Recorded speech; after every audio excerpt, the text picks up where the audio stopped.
reminds me is how far did that love have to stretch to get me when I was in my addiction? How far did that love have to stretch to restore my family because of my addiction? How far did that love have to go after me, a chronic relapser, who went through 11 treatments, and it seemed like every time I did come back, I got welcomed with open arms and love, and people weren't so concerned of why I fell. They were just grateful that I was still alive. How far does that love reach? And on Sunday, we talked about the favor of God, and a lot of people, that are in recovery don't think that they have favor on their lives. And I would challenge that, because how are you even alive? How many times do we have to get picked up and dusted off just to go back and do it again? And to me, that's somebody's looking out for us. Somebody's looking out for us in a way, and I'm going to ask Nikki to read today's reading in our devotions that hopefully all of you are still reading, but this really confirmed everything I talked about on Sunday night. Let's welcome Nikki.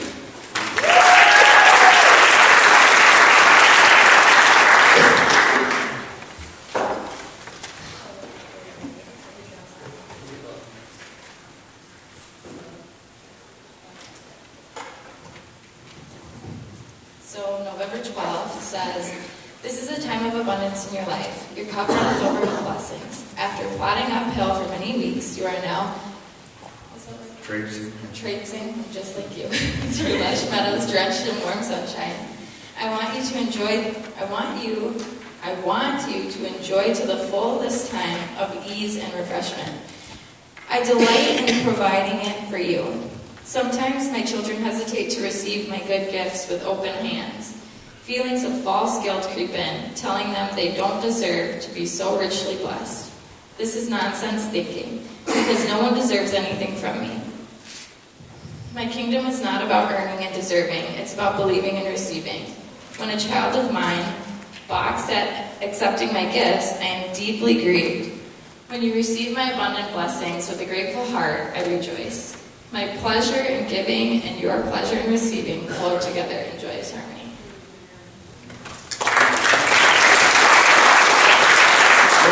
It's truly a time of abundance. And if that abundance looks like that you still have an opportunity to get this right, if that abundance says that, it's not as screwed up as I thought it was, that I still have a chance of restoration with my family, if that abundance is that never in your wildest day that you think you were going to be out of that situation, but on a Tuesday night on November 12th, you are sitting here clear-minded, sober-minded, with an option to continue to make a choice one day at a time to live a free and sober life. That's abundance. Because I will never forget how dark it really was for me. And I lose sight of that, but I love it because I see a lot of people not being able to receive, especially the people pleasers like me. I was good at giving, but I never knew how to receive anything. And if somebody was trying to give me something, I thought there was motives tied to it. I thought there were strings tied to it, because a lot of us have grown up. There are conditions, but God is very unconditional when it comes to His love. Now, when it comes to His freedom, it's conditional. His love is free. But if you want that type of freedom, it isn't free. I wanted to be sober for many years. But sobriety was never just handed to me. I had to work for it. And I had to work for it one day at a time. But I love what it says here. It says, sometimes my children hesitate to receive my good gifts with open hands. And I've seen that in my own life. And out of the 75 people that reside in our program, I see it. When you try to be good to somebody that doesn't feel good about themselves, it's hard for them to receive it. And we need to break that, because I've been that person. Feelings of false guilt creep in. Why would you give that to me? I'm a nobody. If you really knew what I've done and what I've have been through, you wouldn't give me anything, because I'm nothing. See, that's the mindset of somebody that is, like myself, used to be full of shame and guilt, and says, this is nonsense thinking. Because no one deserves anything. At the end of the day, if I would have gotten what I deserved, I wouldn't be sitting in this church. I'd be dead or incarcerated. So that's how good our God is as he brushes us off no matter where you're at. I mean, there's been too many close calls. Too many close calls, and it's so true, and I love talking to the guys that I'm assigned with, that we can just really start to work this. But it says, when I was a child, when a child of mine balks at accepting my gifts, I am deeply grieved. Think about it. When somebody is given the gift of sobriety and they balk at it, we've just been going through how it works in the house meetings. At some of this we balked. We want to find an easier, softer way. I mean, your family members, my mom and dad who are here tonight, they had to just grieve when I didn't take my program seriously. Let's take it a step further. What about my children? I mean, that's how God looks at us when we have these opportunities. And I really did some digging out of the big book in the Message Bible for tonight's lesson, because it truly makes sense. And myself, I lose sight of this. I forget how bad it really was. I forget how serious at one point I was at working a soap program. And like Bill had alluded to, that's why the power of the we of this program is so critical, because left to my own devices, I am going to become complacent. I need you to encourage me. I need you to hold me accountable. Because I got a proven track record of not wanting to be accountable to anything, because I couldn't receive gifts, because I wanted to do it my way. My way clearly didn't work, but I certainly tried to find that easier, softer way time and time again. We talked about it last night in the house meetings. It was a lie, because that was not easy or soft when I took that path. It beat the crap out of me. But I mean, that's what drug addicts and alcoholics do. They go more. Insanity says it's doing the same thing over and over again, expecting different results. One would have thought that I would have known after that many treatments that there is only one way to work a program. Not with my deviations and my little spin-offs on it. But I learned, and we're going to get into that tonight. Lord, I thank you for another day above ground and out of prison. Lord, I ask that you protect my vocal cords. That you will say what you have to say through your literature. Lord, I ask that you remove me from the equation. Lord, I ask that you allow people to be present here, not just physically, but mentally and emotionally, that they can hear what is being taught, including me, Lord. Lord, I thank you in advance for joining us and doing what you're going to do. I thank you for caring enough about us that you allowed us one more shot at trying to get this right. Lord, you are our greatest cheerleader, and we take that for granted. We ask for forgiveness for that. Lord, I thank you for the cloud of witnesses that are in this room, that are willing to do whatever it takes to help somebody in need. In your name we pray, amen. Amen. So this particular passage really stood out to me, and it told the story of my multiple, basically it's a step one. In Psalm 69:20 out of the Message Bible, the title is Don't Forget Where You Came From. And it says, I'm broken by their taunts. Now, we all know what it's like to be taunted to get one more. We know what it's like to say we're going to quit, and then we get taunted to pick up again. Even though everything is at stake, our families, our livelihood, our freedom. We know we might have to go see, if our color gets called up, we might have to go take a UA. I mean, the wife could have said, hey, you do this again, I'm out. And we get taunted and we do it again anyway. See, this tells a perfect story about our drinking. The children are going to leave if you do this again. I mean, I've lived this so long, for 20 years. But then it goes on to say, flat on my face, reduced to nothing. See, in my earlier treatment days, because I still had my house, and still had some sort of a reputation in the business world, I thought I wasn't as bad as the other people. But I came to find that I was worse off, because I had opportunities they never had, and I still put them down the toilet. But I know what it's like being reduced down to nothing, with no integrity, no voice, no character, no nothing. And I can't shut the door on this, as the promises say in AA. But I was flat on my face, reduced to nothing. See, it goes on to say, I looked in vain for one friendly face. Now, if you were on the streets like I was, When it was all said and done and all bridges were burnt, I didn't have many people looking out for me. It was just me. And then it takes it a step further. It says, not one. But check this out. It says, I couldn't find one shoulder to cry on. What about your family members that were a shoulder to cry on, but because you didn't keep your commitment of sobriety, they just said, I'm done. You're not going to cry on my shoulder anymore. And for me, I was a grown man crying on somebody's shoulder because I couldn't keep my commitments. That's why they say addiction and alcoholism is cunning, baffling, and powerful. It certainly doesn't make any sense. Why a guy like me that had everything would put at risk because I was being taunted for one more and put everything that I so worked for, including my integrity, right down my throat. But that was me. See, so I can't forget where I came from. I can't forget what it was like when I was reduced down to nothing. I can't believe that all those people that I thought I could count on that I met on the streets really truly didn't have my back. That's why at times it was hard for me to allow you to have my back. Yeah. People that literally had my back, it was hard for me to open up and let them in my life because I didn't believe that anybody truly cared about me.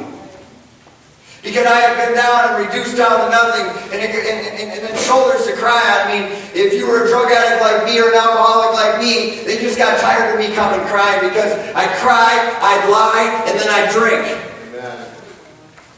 Now I can talk this brutally honest about myself tonight because I've been forgiven of all those things.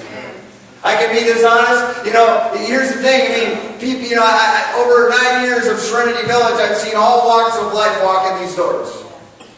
People that still had houses and families, people that just came out of the gutter, people that are eating out of dumpsters, people that think that they still got something going on, and that's what they told me in my last treatment. They said, I got my house in Plymouth, I got my business, and my counselor looked me straight in my heart and said, the only thing you got is a crack habit. So quit holding on to that false sense of pride you got, because when's the last time you were actually at home anyway?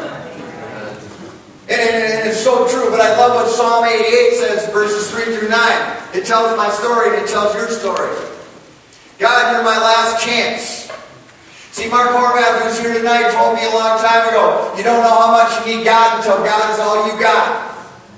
And God is a relational God, so He will allow you to lose everything just to look up. See, it's so important to understand that, I see and I work with people all the time. I say, you don't have to do what I did. But if they don't take it seriously, that's where they're heading. But they can't see it, because when you're in it, you don't see it. That's why the AA program and NA program says we share our experience, strength, and hope, but everybody thinks they're so unique. No, alcoholism and addiction does not discriminate. The information you will hear tonight is 100% accurate. If you want to test it, go for it. I tried to test it for 20 years. I tried to put my spin on it. Now it says, I will spend the night on my knees before you. See, I was the type of guy that prayed in the backseat of cop cars. Prayed when the wife locked the door to the front door of the house, and then I started praying. Prayed when the judge was sitting in front of me. Prayed when the employer wasn't going to hire me back because I made an absolute fool of myself the night before. But I've learned through trial and error that I need to spend the majority of the time on my knees, the good and the bad times. See, if I'm on my knees in the good times, that'll keep the bad times away from me.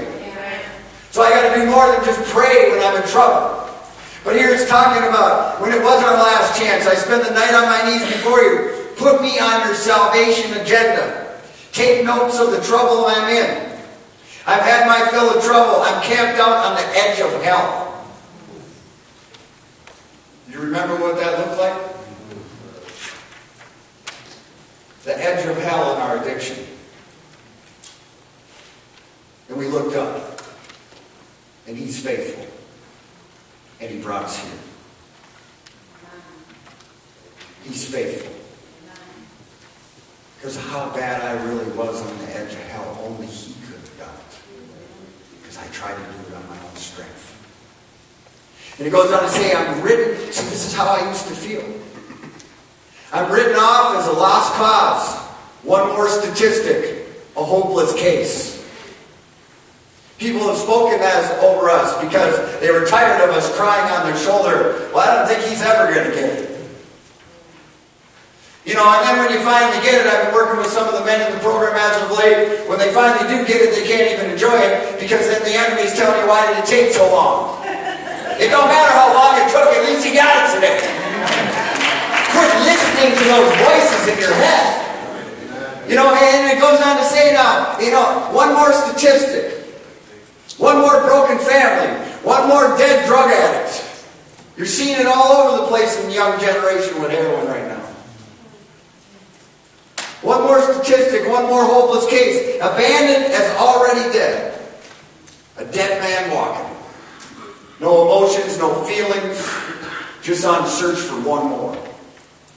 One more drink to get me out of the way I was feeling. Abandoned is already dead, one more body and a stockpile of corpses. And not so much as a gravestone. I'm in the black hole of oblivion. My addiction took me to that place. And then it wasn't done there. It dropped me off in the bottomless pit. Sunk me in a pitch black abyss. I'm battered senseless by your rage, relentless pounded by your waves of anger. You turned my friends against me and made me horrible to them. Wasn't that hard when your addiction or your alcoholism made you just hurt the people you loved? See, one thing I've learned about choices, you can't handpick the consequence of the choice. You can't say, I'm just going to go have one, and if this happens, I'm okay with it. If that happens, but that's not going to happen. It all happens. I have crossed every invisible line there is in my addiction.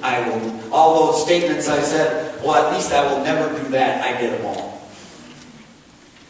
See, now it's going on to say, you turn my friends against me, make me horrible to them. Our addiction, I'm caught up in the maze and can't find my way out. Blinded by tears of pain and frustration. And the thing about addiction is this, and this is why you need forgiveness, and this is why it's very important that I work a fourth and a fifth, and I start to deal with my character issues in 6 and 7, and I begin to clean up my side of the street in 8 and 9. And then I become, continuing through a maintenance on step 10 to take my personal inventory, and when I'm out of pocket, promptly admit it. And then through 11, I got to shot through prayer and meditation, not to just keep my conscious contact, to improve my conscious contact with God. It's about improving in this deal. We're going to get into page 85 in a minute. But that's what we need to work on. That's why the steps are so critical. And it can't be done with modification. It's got to be done one way. With a sponsor out of the big book and the 12 and 12. Out of the NA, it works how and why out of the basic text. Or whatever it is. The GA book, I've read that. It's a phenomenal book. You got to do it. You got to do it. And as we studied, the different things, now it's talking about a guy like me who's been around the block that comes into a program and thinks I know what I need to do for me. 2 Peter 2, 19 through 22. There's nothing to these people. They're dried up fountains, storm-scattered clouds, heading for a black hole in hell. They are loud mouths full of hot air, and they're still dangerous. I was still dangerous in my recovery. I was a wild card. Men and women who have recently escaped from the deviant life are most susceptible to the brand of seduction. That's why we need to be. You will never rise above the company you keep. Attraction rather than promotion, the program teaches us. We need to be around people that have a proven track record of this deal. And then it goes on to say, they promise these newcomers freedom. See, the game players, they want to tell you you can do it their way. Their way never works. Their way never works. But they themselves are slaves to corruption. For they're addicted to corruption. I was a guy who was addicted to chaos. When chaos wasn't around me, I was just uncomfortable. Everything always had to be chaotic, and if there was a sense of peace, I had to make it chaotic. In my relationships, in my jobs, in everything in my recovery. And it goes on to say, and they're enslaved. It says, if they've escaped from the slum of sin, the slum of addiction, by experiencing our Master and Savior Jesus Christ. Now here's what we've got to pay attention to, and I lived it. If you escape from your addiction, this is why they teach us this in treatment, this is where they got it from.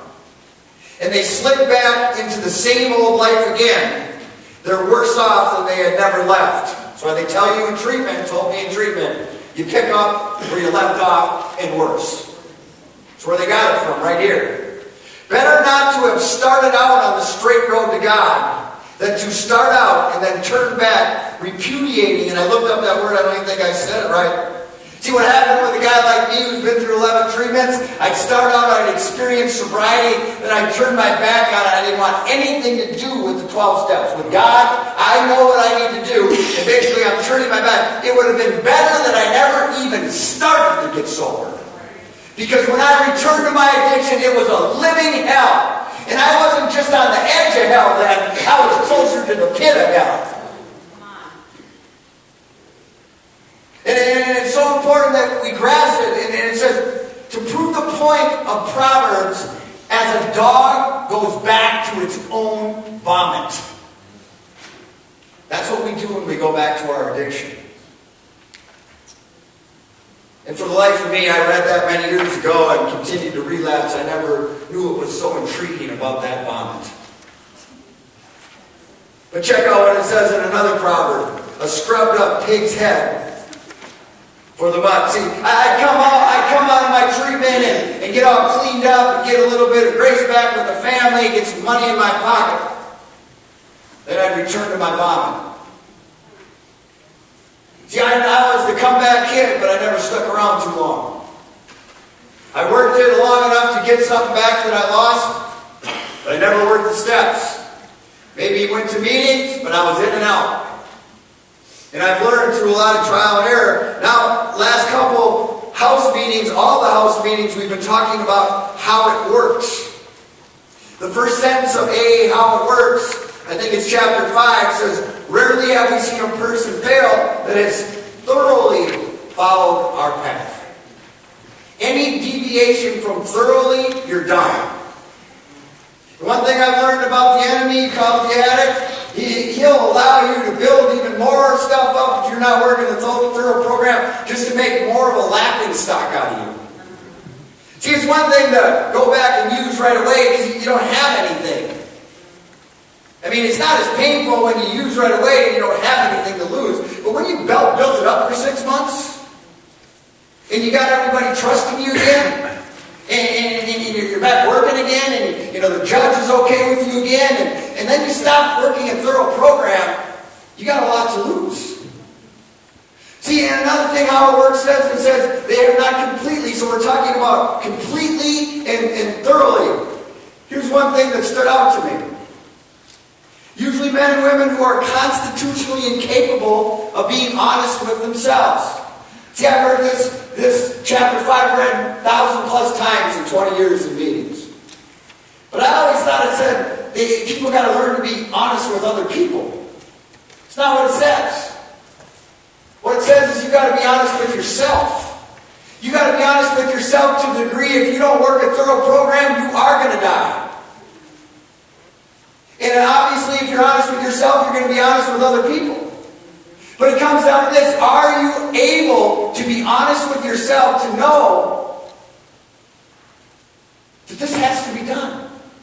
And it says completely, and it goes on to say now, it says capacity. But now it says they are naturally incapable of grasping and developing a manner of living which demands rigorous honesty. Now, it just doesn't say that asks for honesty.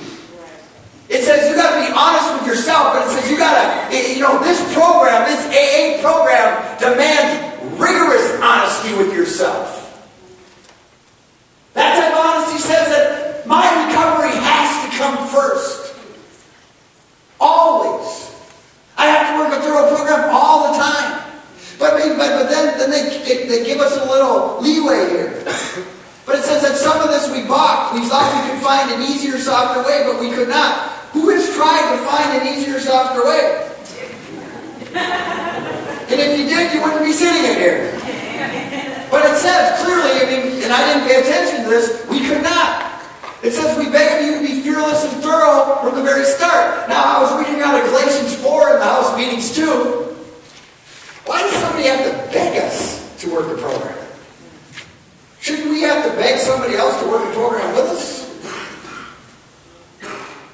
But that's how, because people that are in the program know how we think because they think the same way. Because we always look for the easier, softer way. And it says, half measures avail us nothing. But nothing is a relapse. But here's the thing, there's a whole bunch of pain and consequence on the other side of nothing. And then it goes on to say, now after the steps, what an order, I can't go through with it. Can you imagine what my family must have thought when I said, what an order, I can't go through it, after raising holy hell in the entire family? Stealing money from them? Oh, here's what's suggested, that you work a thorough program, and then, oh, what an order, I can't go through it. I'd rather go back to the edge of hell. But that was me. So I got to keep reminding myself that I'm still capable of being that person. And I'm very, but then it goes on to say, do not be discouraged. So when you feel that way, because you're gonna, and so am I, what an order, I can't go through with it. We don't get discouraged, we just tell somebody that we're overwhelmed. And they will help us. It says, no one among us has been able to maintain anything like perfect adherence to these principles. But one thing I've learned about being a perfectionist, if I can't do it perfect, I ain't going to do it at all. So when that thought process of what an order comes, well, I gotta do this on Monday nights and this on Tuesday and Thursday, you're going to take away my TV show? Get a DVR. I'll pay for it. But it goes on to say, the point is that we're willing to grow along spiritual lines. We claim spiritual progress rather than spiritual perfection. So it goes on to say now in Romans, now this tells my story perfectly. This is what my life will look like without God. I can anticipate the response that is coming. Don't you ever love being around people that know what's up and you can just, okay, here it comes. But they're always right. They're always right. It says, anticipate the response that is coming. I know that all God's commands are spiritual, but I'm not. Isn't this also your experience? Yes, I'm full of myself. What do they teach us in AA? We're selfish. Yes, I'm full of myself. After all, I've spent a long time in sin's prison. That's why you can't get discouraged. Old habits die hard. That's why we need each other. But at the end of the day, this is true. In my flesh, I am not spiritual. You shouldn't hear what I think about some days. And I want you to think about what you're thinking about. It doesn't make you a bad person. And we're going to get into that here shortly, but I know God's commands are spiritual, but I'm not. That's true about me. And I'm a pastor. That's a side of me that is not spiritual. Isn't this all? And it goes on to say, but here's tells the story of my recovery. What I don't understand about myself is that I decide one way, but then act another. Doing things I absolutely despise. You ever done anything you despise? Has your addiction made you do something that you absolutely despise? That you don't even know why you're doing it, or why you're around this group of people. Why you just did that to your family, or how you could have done it. See, that's what it does. It's not because you're a bad person. It's not because you're just a nobody. It just means you have the opportunity to be the best person today that you've ever been. See, it goes on to say, now this is where it really comes down to, do you want it? So I can't be trusted to figure out what is best for myself and then do it. You need somebody to do it for you. you need to follow, and I need to follow somebody else's suggestions. I have to continuously remind myself that my very best thinking got me here. Because my whole life, I said one thing and did another. See, the Bible is just speaking right to me here. That I can't be trusted to figure out what is best for me myself. See, that's one thing that often baffles me. I'd come out of the detox treatment center, I'd be walking homeless, nobody would talk to me because I couldn't find one shoulder to cry on. But within a week, I knew what was best for me. See, we've got to pay attention to this. It says, it becomes obvious that God's command is necessary. But it's obvious to everybody but ourselves. And then it goes on to say, but I need something more. My whole life I felt like something was missing. Not just talking about my addiction here now. I'm talking about, I always felt like I was missing something. And that feeling made me do certain things. And it goes on to say, for I know the law. Well, you know what to do. You just heard it in treatment. But you still can't keep it. And the power of sin, which you can call your addiction, within you keeps sabotaging your best intentions. I obviously need help. But it's obvious to everybody but me. Because I always think there's more out there and I can do it my way. And it goes on to say, I realize I don't have what it takes. I can will it, but I can't do it. I decide to do good, but I don't really do it. I decide not to do bad, but I do it anyway. My decisions, such as they are, don't result in actions. Something has gone wrong deep within me and gets the better of me every time. How many people can relate to that life? Goes on to say in Galatians 5, it says, my counsel is this. Live freely, animated and motivated by God's Spirit. See, animated means have passion for your recovery. Be grateful you're about dropping out of prison. Like Shell says all the time, I thank God that I got breath in my lungs this morning.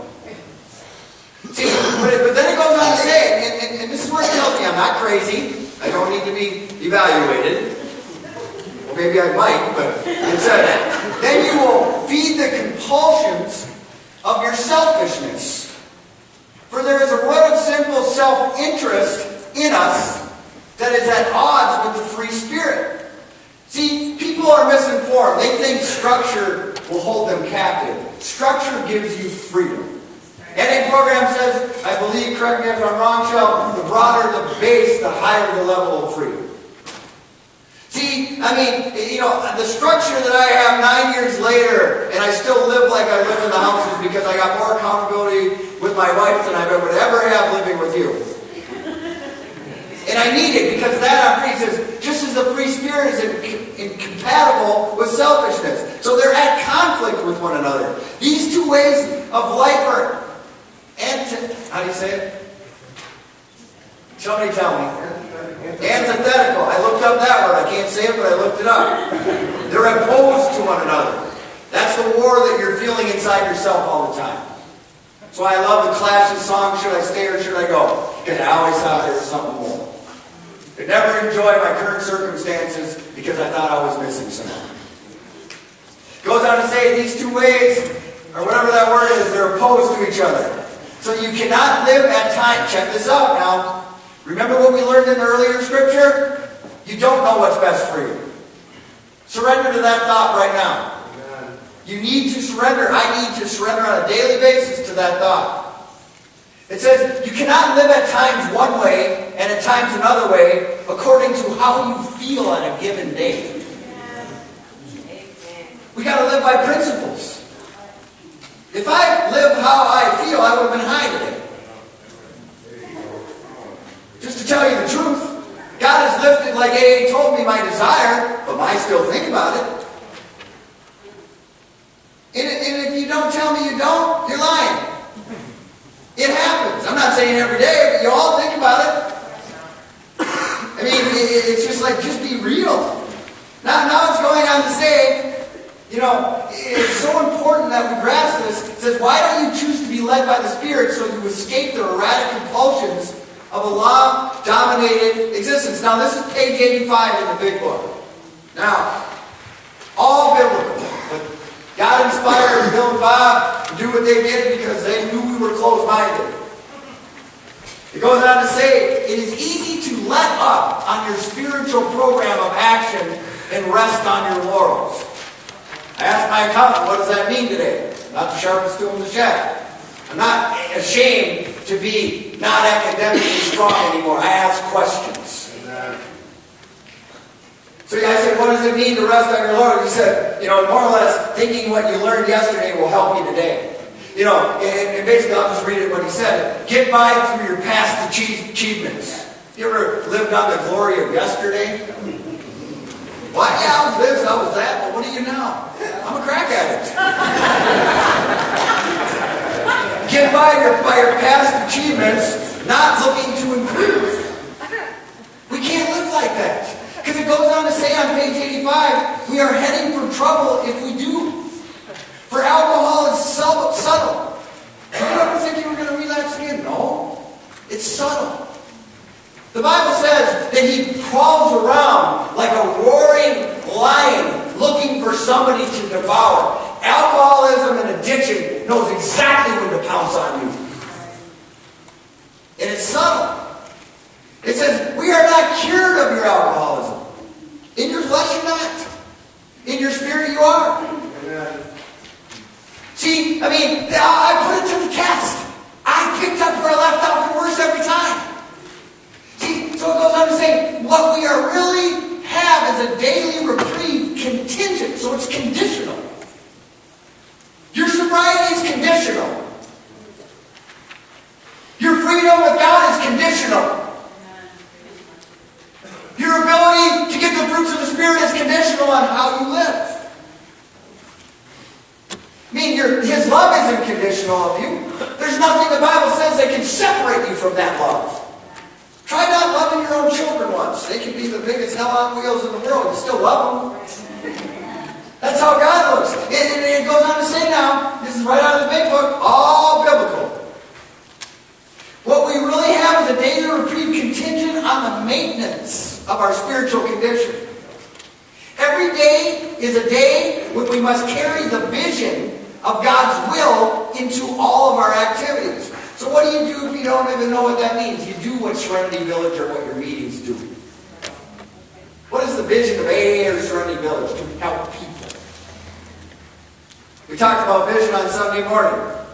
But here it goes on to say, this is biblical, how can I best serve thee? Who's thee? God. Thy will, not mine, be done. These are the thoughts which must go with us constantly. We can exercise our willpower along with the lines all we wish. It is the proper use of your will. See, God gives us free will. But when you align your free will with His will, it's a game changer.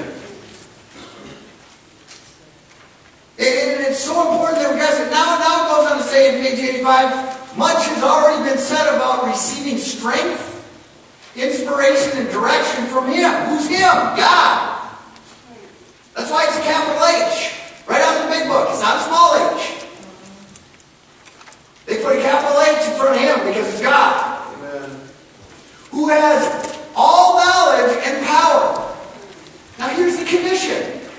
If we have carefully followed directions, we have begun to sense the flow of capital H, His capital S, Spirit, into us. To some extent, we have become God conscious. Oh, that's a game changer. Amen. We have begun to develop the vital sixth sense. It's the Holy Spirit. But we must go further. That means in more action. You can't rest on your laurels. It says in Matthew 16:24. It says, and I've never read this like this out of the Message. Verse 24. Then Jesus went to work on His disciples. I love going to work on guys in elementary. They hate it. Well, I'm good. No, you're not good. Let's do a little work around being good. And that's what Jesus had to do to His disciples. Any good sponsor is going to do that. Then Jesus went to work on His the disciples, anyone who intends to come with me has to let me lead. Ooh, that drug addicts don't like to hear that. That's your sponsor. Let your sponsor lead. That's the attraction rather than promotion. Obviously, you ask that person to be your sponsor because they have something that you want, but if you want to have what they want, you got to do what they do. And then it goes on to say, nobody's leading me, well, then lead yourself right back into the bar. You're not in the driver's seat, it says. I am. But here's the game changer if you can learn this principle. Don't run from suffering, embrace it.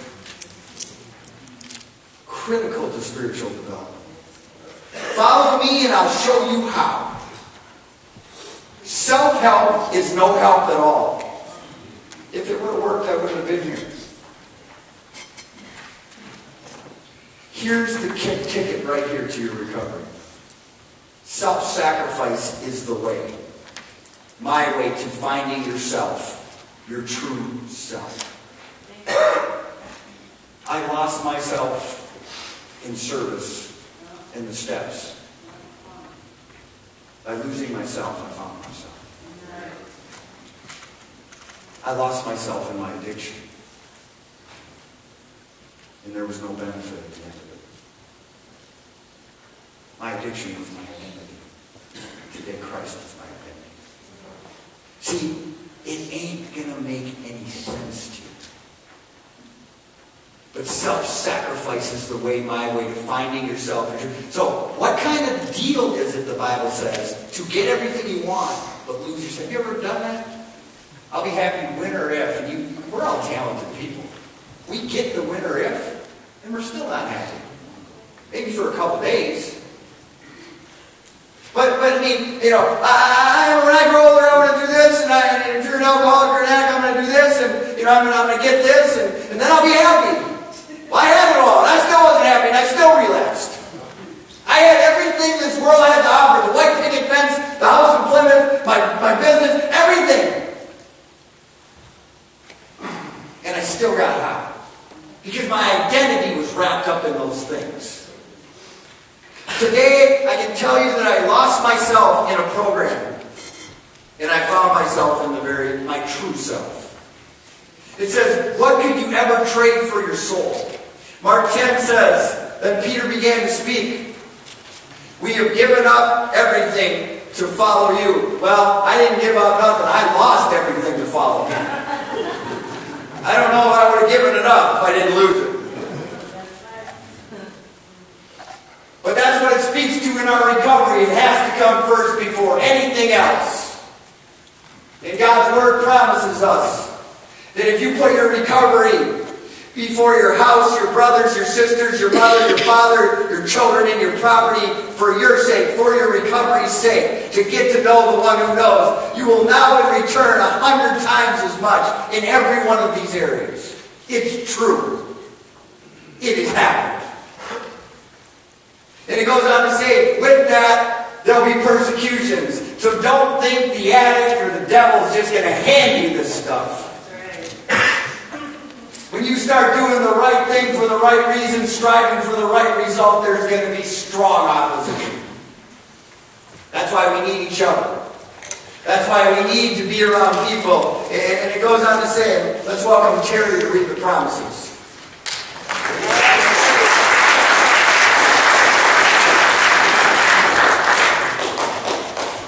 I don't know how to work it.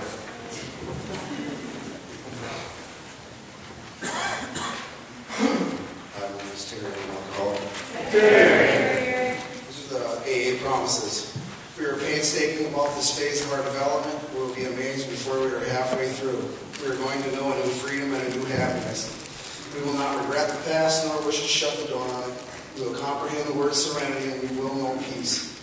No matter how far down the scale we have gone, we will see how our experience can benefit others. That feeling of uselessness and self-pity will disappear. We will lose interest in selfish things and gain interest in our fellows. Self-seeking will slip away. Our whole attitude and outlook upon life will change. Fear of people and of economic insecurity will leave us. We will intuitively know how to handle situations which used to baffle us. We will suddenly realize that God is doing for us what we cannot do for ourselves. Are these extravagant promises? We think not. They are being fulfilled among us, sometimes quickly, sometimes slowly. They will always materialize if we work for them.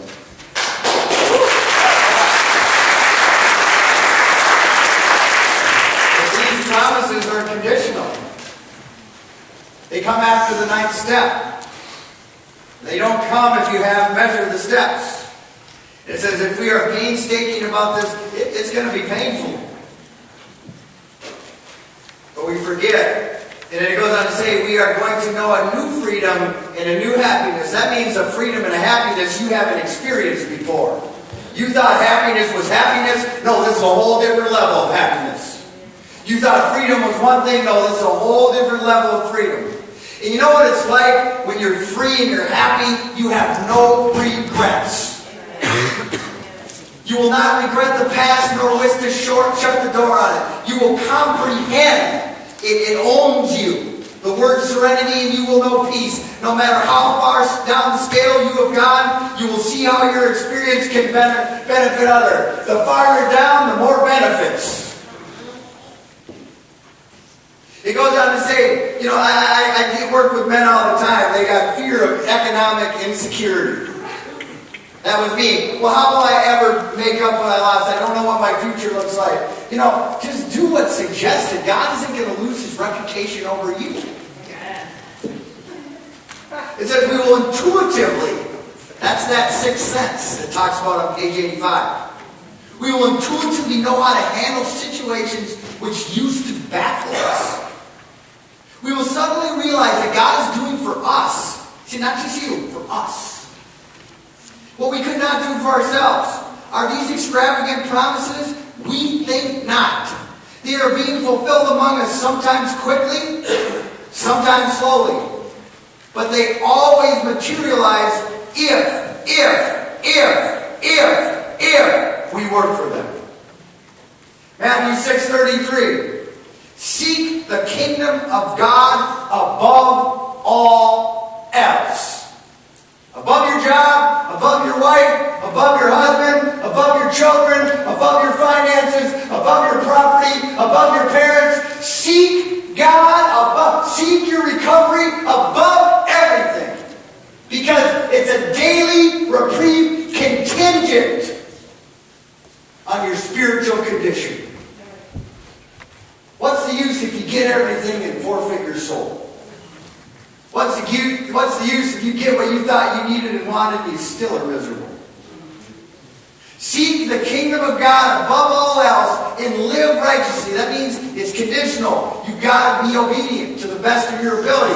When you say what in order, I can't go through with it, do not be discouraged, because none of us have been able to adhere to these principles perfectly. It's progress, not perfection. Tonight, everybody's on the sound of my voice is progressing in their recovery. Tonight, you're doing it. You're here. Don't be glad you. And here's the promise: if we put our recovery, we put God first, above everything else. Anything you do above your recovery, you won't enjoy it for a long period of time anymore. You'll wreck it. I'll wreck it. Here's what he says he'll do for us. He will give you everything you need. Galatians 5, the promises of living a godly life, similar to the promises of AA. But the Holy Spirit produces, it's not just handed to you. It needs to be developed in you. This kind of fruit in our lives: love, peace, patience, kindness, goodness, faithfulness, gentleness, self-control. I've been looking for that my whole life. I'd smoke it, drink it, buy it, drive it, put it on my... It only can come from Him. And when it comes from Him, it's something you don't want to take for granted.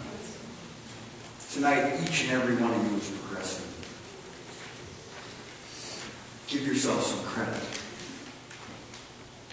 Tonight, you got a little dose of reality of what we need to do. I love you, God.